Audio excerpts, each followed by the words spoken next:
दोस्तों नमस्कार। आज इस वीडियो में हम लोग लास्ट लेसन का समरी सारांश इंग्लिश में देखेंगे और उससे पहले थोड़ा सा बैकग्राउंड देखेंगे। इस चैप्टर में लेखक वर्ष 1870 के बारे में घटनाओं का वर्णन करता है जब बिस्मार्क के नेतृत्व वाली प्रशिया सेना द्वारा फ्रांस पर कब्जा कर लिया गया था। इसके अलावा लॉरेन और अल्सेस जिले प्रशिया के शासन के अधीन हो गए थे और इन दोनों जिलों में फ्रेंच पढ़ाना बंद कर दिया गया था। आइए देखें summary. The story is narrated by a French boy French. He is a lazy but sensitive and likes to play. He dislikes studying French. He hates his teacher M. Hamel. After overpowering their districts of Alsace and Lorraine in France, Berlin has ordered that German language instead of French be taught in the schools there. It is the last day of the French teacher M. Hamel, who has been there for 40 years. He is full of grief, nostalgia, and patriotism. As a mark of respect to his hard work, the villagers also attend the last lesson.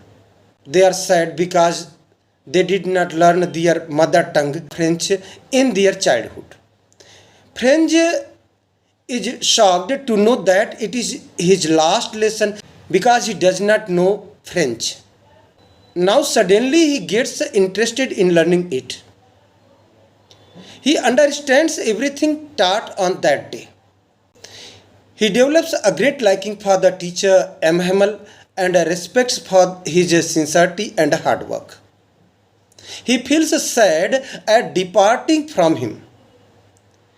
He is ashamed for not being able to recite the lessons of participles. M. Hamel tells them that they all are at fault for not being eager enough to learn, putting it off to the next day. He blames himself for not teaching them sincerely. His patriotism is reflected in his praise for not French language as being the most beautiful and the most logical language in the world. He tells the class to guard their language as being close to one's language is the key to escape from prison of slavery. It will help them in getting free from the German. They realize the importance of learning their mother tongue and that they have been defeated by the Germans because of their illiteracy. French feels that it is not possible to take away one's language. It is natural to each being. May it be the coup to the pigeons or French to the Frenchmen. Thanks all of you.